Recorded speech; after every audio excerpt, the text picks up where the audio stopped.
Hello everyone, today I'm very excited to have one of my favourite people in the world on the introduction panel show, and that is Grace McGowan in the UK. G'day Gracie, Hi, how are ya? I'm all good. How's it going over there? Going alright. Now just so everyone knows, I met you on tour, and from there we just want to have you on our panel on the spin. So you've been over here and you've done the tour and we've had lots of fun together and all that kind of thing. Yeah, So definitely. in the spirit of how we've opened up every interview so far, can you tell us, if you don't mind, how you became injured or into your situation? Yes. So I had a car accident back in 2014. I was front passenger, and the car I was in was swerving to avoid another car that had pulled out, and then went through a field and then turned over a couple of times. So I actually broke my neck in the crash. Got a faint little scar line going on somewhere around there. So I've quadriplegic. Okay, and can you remember the crash? Yeah, pretty well.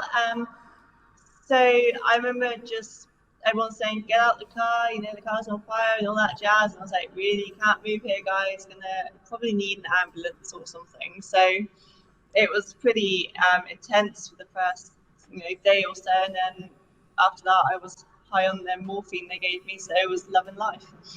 Well, I don't know, Grace, maybe you've kept taking it because every time I meet you, you're pretty high on life.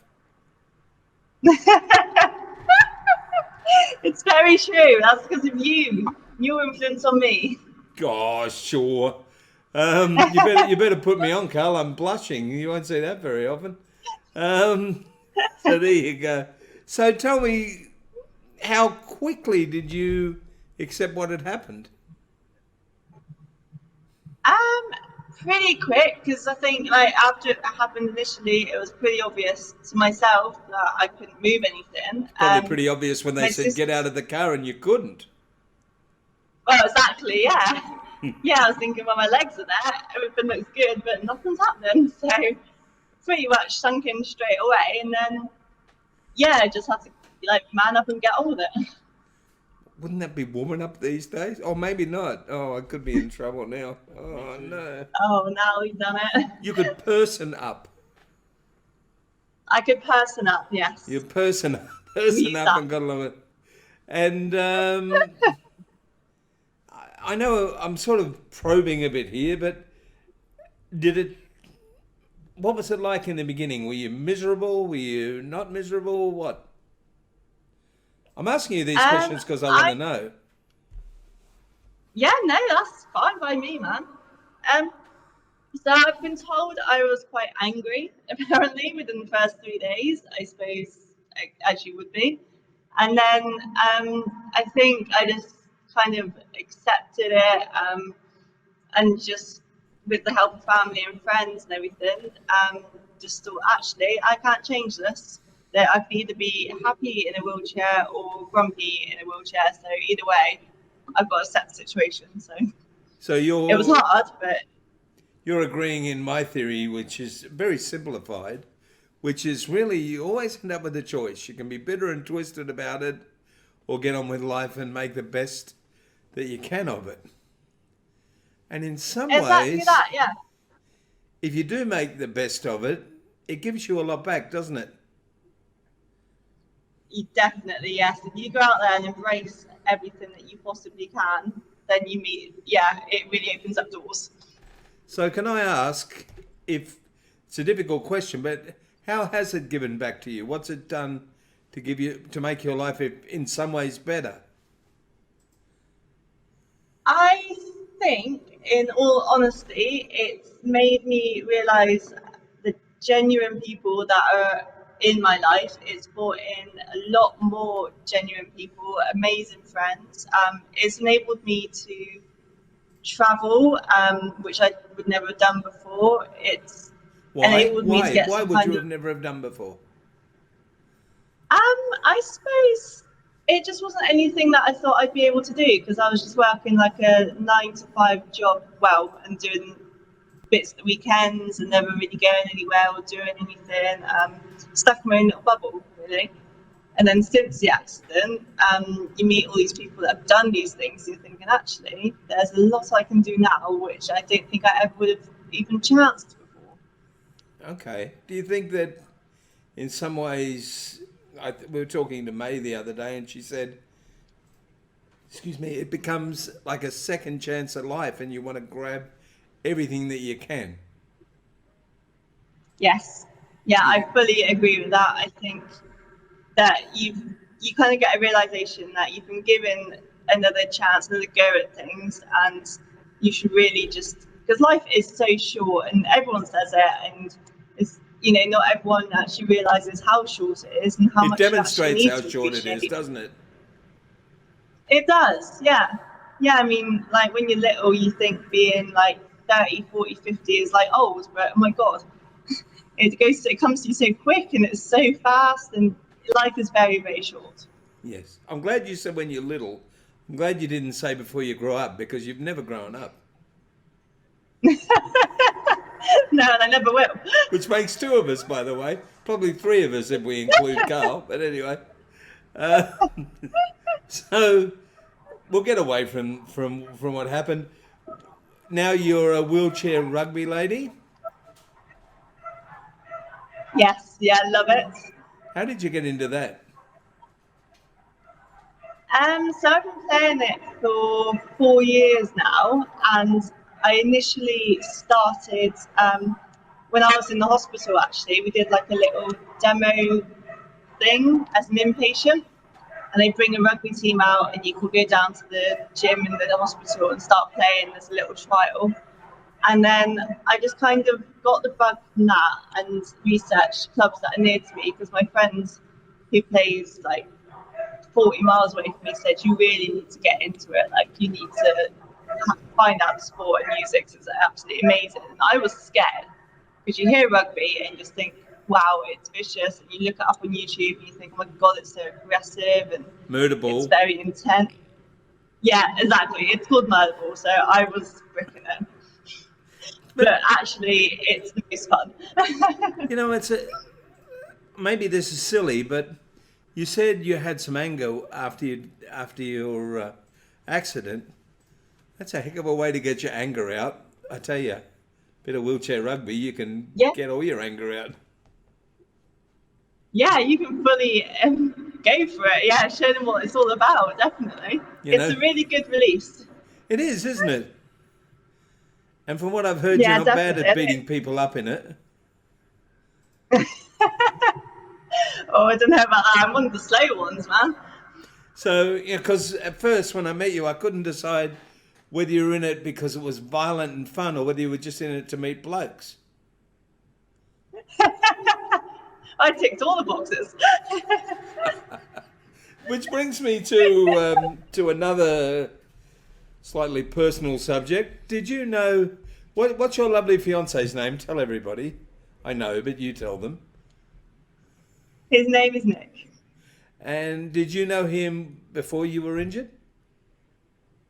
No. So there you go. You met him after you were injured.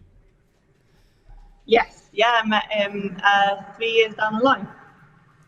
Sorry? I met him 3 years after being injured. How'd you meet him?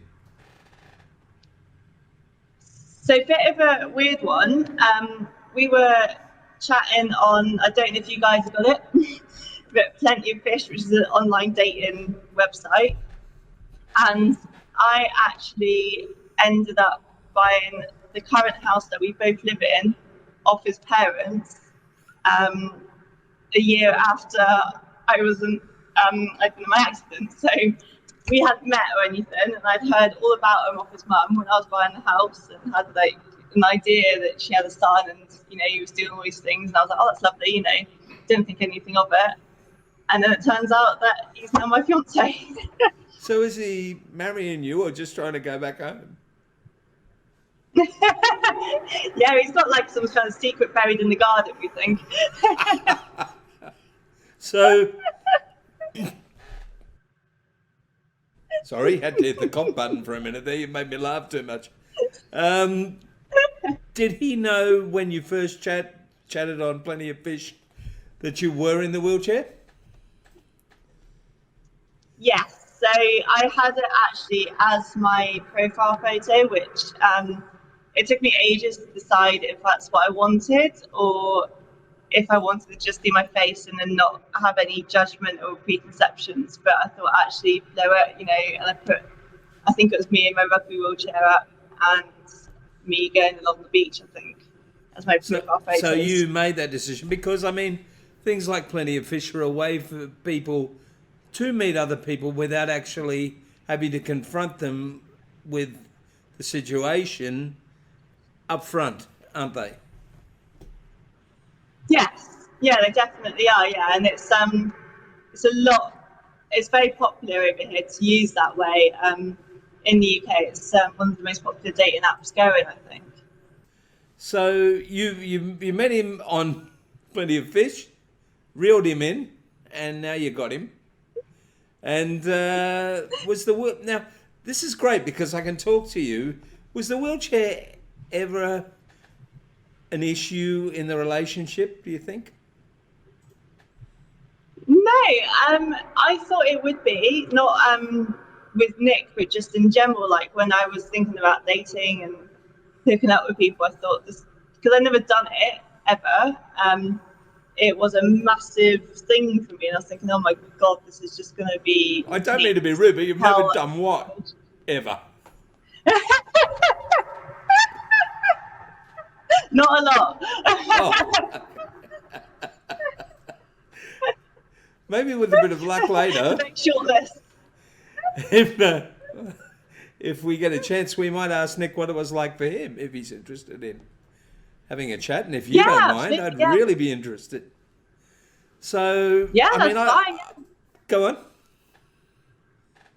No, just saying, that's fine. I can always, whenever you want him to pop in, I can message. In the middle of this, we can get him. But, I mean, what you've done is show what I've always known. A lot of people, when they're newly injured, they think, well, I'm not really attractive or I'm not really able to compete in the able-bodied market. And that's a load of bullshit, really. I mean, it's all about personality and who you are. And as you said earlier, and as May said when we were talking, or we spoke about it, what the wheelchair is a built-in arsehole detector, really, isn't it? It is. Yeah. It definitely is. Yeah. If they can't deal with the wheelchair, they can off. Exactly. They're not the kind of people you want to know in the first place, really. Yeah. That she's got that bang on. Yeah, definitely. Yeah, so it is. It's a little deterrent. So I mean, I think in some ways everything has some pluses and minuses. I'm a big believer in the yin and yang of things. Yeah, I agree. And when is the wedding? Just to go off topic a bit. So we're going to get married the end of August on the 25th. And you're rolling down the aisle. Of course. I can't wait to see it. It's going to be the wedding of the century, I think. It's going to make four weddings and a funeral look silly. Oh, it is. War weddings, forget about them. This is the wedding that I think we need Hugh Grant to go and do a speech. That would be incredible. If we could get that to happen. We should try, because he was very good in that movie at the speech, I think, anyway. But, so look, it's a fantastic film, isn't it? Oh, I love it. Unfortunately, it's supposed to be a comedy, but it mirrored my life, and I think it was a drama. But anyway, I went and saw it 8 times. My favorite thing, my dad's going to get mad at me for doing this, but if you remember at the beginning of the movie, I was in the picture theatre, and next to me was the sweetest, I'm not allowed to say little old lady anymore, it's not politically correct, but I'm going to say it. The sweetest little old lady was beside me, and the movie starts off, if you remember, with Hugh Grant waking up, and he's like, he realises he's late, and he's like, fuck, and he goes on with the same word for about 2 minutes. And this little old lady looked at me next to her and said, I wonder if he knows any other word. And he said, bugger. Oh, And she said, well, that answers that, I guess. And I'll never forget that lady. She was such a sweetie in the middle of a great film. Anyway, I digress. bless her. Absolutely. So, They say cracking things, bless them. yeah, it was good. Now, did you have trouble finding a reception centre that was fully accessible? Yeah, it's been a bit of a journey. So we had to view, well, I think we viewed 7 or 8 places, and then you just kind of lose track of where you are, and you just think, my God, is any of them actually going to tick all the 8 boxes? And inevitably, some will, but you're like, no, I'm not really feeling the atmosphere. You know, it's very, it was a bit too modern for us. So what we've managed to do is go to like a quite medieval barn, which is surprisingly accessible, and with the owner who's going to put in ramps for us and put down carpets so we can wheel across the gravel and things. So it's more the person who has made it rather than the venue, but it's beautiful, so we weren't going to turn it down. The owner is putting ramps in especially for you? Yes. That's Yeah, she said she's going to make a ramp. Did you ask, or did she's she really offer? lovely. She actually, because the bar is quite steep, so you've got the venue dining bit, and then the bar goes down 2 steps. And she was like, we can get a ramp built for you, don't worry about that, we'll get it sorted. So she offered to do it. Could you do a favour and ask her if she'll come on one of the spin programs for us? With you, She'd love with to, you. I'm sure. And we might just let people know where it is so that people in wheelchairs can take advantage of the place, after you, of course. You have to be the first. Of course. And, you know, let's advertise her a bit. It's those sort of people that we need to make the world better. That's right, yeah, because me and Nick, when we were doing it, we were like, we should probably start like a blog or some kind of travel book for people in wheelchairs that are getting married, because you Google online like about getting married and you get the hints and tips of where to go, but really down in southwest England you don't hear a lot of places because it is so old and oldie worldy, and you want a beautiful place to get married and it isn't always accessible. So when we were doing it, we were like, actually we should probably look into this a bit more for people. But I mean, that's great. I mean, that's the sort of place you'd think you'd never find. Yeah, it was a real surprise because when you like read about a medieval Yep. medieval barn, you're like, oh my God, that's going to be so inaccessible. But it's actually the owners pulled it out of the bag and made it accessible for us. So yay! Sounds fantastic. Sounds like something out of a Enid Blyton book or something. But anyway, we'll talk to Nick about that later, and I'll tell people the in joke there. So, the spin, do you think it's a meaningful and useful thing for people with mobility impairment? Yes. Yeah, I think it's really acknowledging like disability and making it broadcast and showing what you can do. It's a good idea. I mean, we're not going to have any rules about what we can talk about. So do you think, what do you think? It's for us or for other people to educate them, or a mixture? What do you think? I reckon it's like a mixture because you're covering both sides of the story. So you're getting the point of view of the person who's disabled, but you're also bringing in people that are involved in their lives and giving the point of view from others. So yeah, I think you're mixing it up quite well. Okay. So just to round things off a bit, you've got a pretty good life. You're doing well. You work at making that happen, by the way. It doesn't just happen like magic. No, it doesn't. You do. What would make your life better? What sort of changes would you like to see in the world of accessibility, or your life, or anything else?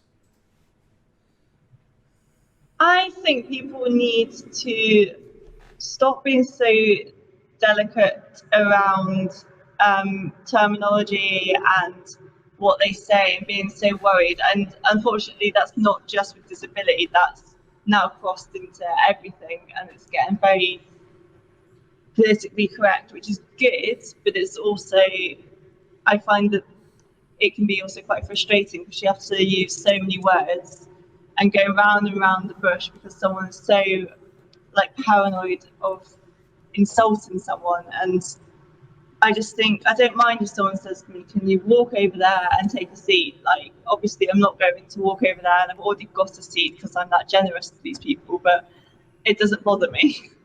I mean, And I think people we found on the program that even we were scared of what to say. I mean, I'm not even allowed to call myself a cripple anymore.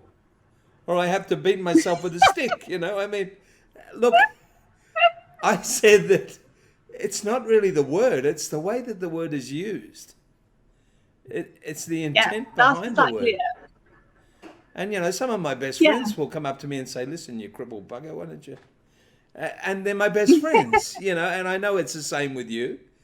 But, of course, if someone we don't know calls us that, it can be not so nice. But it's getting to the stage now where we're not even allowed to relax. We're not even allowed to be ourselves anymore. We've got to worry about it. And as I said to my family as I was growing up, you know, they kept changing the word. I was crippled when I was little, and then I became a myriad of other words. The only one that ever really offended me was special. That just gave me the shits. Oh, he's so special. Yes. Yeah, that's the only one that offended me. But the funny thing is, no matter what they changed the word to, I walked exactly the same. People treated me exactly the same. People treated me just as badly or well. The word made no difference to my life whatsoever. Exactly that, yeah. You know, it's the act. Yes, there's a craziness. I mean, does Nick call you any cheeky disabled names? I don't know this, so does he? Does he? He does, yeah. It's really funny when he makes like a cripple joke, and I mock him for it. He's like, "Oh my god, you made a cripple joke! You never do that." My mum used to say things like, you know, what are you doing? Get up and get it yourself. What are you, a cripple?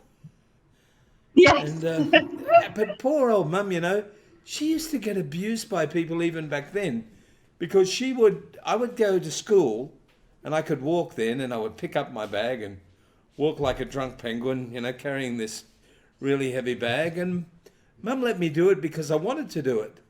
And people would come up and abuse her for not helping me. It's just nonsense. It is nonsense, and that's what we need to step away from. I think it's step away, get it? Sorry, I had to be politically incorrect right then. You gave me the perfect chance to be politically incorrect. After I said it, I thought choice of words there. Once a guy who I did not like gave me a bottle of Johnny Walker whiskey, and I said, how dare you give me a bottle of Johnny Walker whiskey when I can't walk? And he's like, Just had a lot of fun with that. Anyway, I was very naughty and it was wrong of me. Anyway, well, can we message young Nick? We can indeed. And will he come and talk to me? I'll just shout at him, it'll be easier, I reckon. Yeah, we can edit the shout out. You go for a roll. I'll go for Not a a roll. salad roll. Well, we managed to get Grace to get Nick, which is exactly what she did. She got Nick, or he got her, or they got nicked, or something. I don't know. Hello, Nick. Hello there. I met Nick when I went and visited Grace in the UK and got on famously. He's an amazing guy. He's a good singer. He says he needs reverb, but not really. And we were going to get him to sing, but he's too slack because he's got a gig tomorrow. So we'll get him on the spin to sing for you soon. Is that all right, Nick? I think, yeah, I'll agree to that one. That'll be good. That'll be a lot of fun. I was talking to Grace, and we brought up the fact, or we talked about the fact that you met her after her accident. So the first question I've got for you is, did you learn nothing from those Enid Blyton books? Always the cripple or the odd-eyed guy or they were the bad people. Did you not learn anything from the children's books you read? Like they're always the bridesmaids and never the brides. Yes. You know, it was always the guy with the limp who was the evil bugger. Anyway, doesn't matter. I'm much more evil than Grace. Well, that's good. That's good. So, Yeah. now, on a serious note, did you have some thoughts or hesitations, or what the hell did you think when you met this lady in a wheelchair who'd nicked your parents' house? Oh, no, sorry, that's a different story. Who'd moved into your parents' house? And there must have been something went through your mind at some point that said, this is not going to be easy. No? I didn't think anything would not be easy. Obviously, I didn't know how much what life entails being in a wheelchair, but I was willing to, and I was interested to learn and find out. But no, initially we just got on so well, and at the end of the day, Grace just sat down. It doesn't matter if she's standing up or sitting down. We still got on. I'm quite amazed by that. I would have thought there'd have been some sort of questioning in your head, even small. But if there wasn't, there wasn't, I guess. I mean, that's a wonderful thing.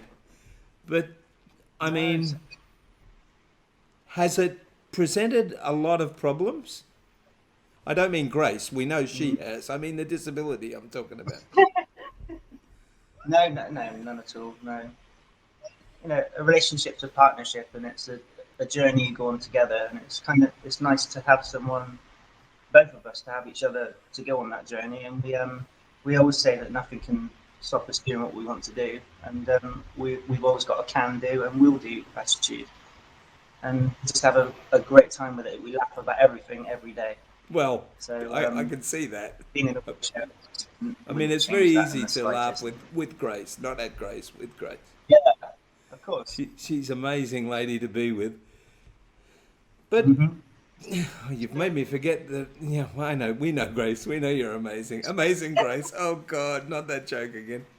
But, no. There was something I wanted to ask you. I'm sure it'll come back in a minute and I'll edit it in. But I find it refreshing, but kind of surprising that it was as simple as what you're saying it was. I mean, I'm quite shocked, to be honest. But you're right. It's all about being together and just getting on with life, isn't it? Yeah, it's only a wheelchair. I know there's a lot more to it than that, but it's, no, I just maybe it sounds cliche, but I do not see the chair when I look at people in a wheelchair. Now I've got plenty of friends in wheelchairs, thanks to Grace. Yeah. And the more people you know in a wheelchair, it just you just do not see the chairs anymore. People say the same thing about me, and it's a wonderful compliment, and that's great, because I don't feel disabled, and I don't think Grace does either. I mean, No. Yeah, so right from the beginning, it was nice and fairly easy for you. Are you sure you just didn't find a really pretty girl and go, it's going to be a lot fucking harder for her to run away in a wheelchair?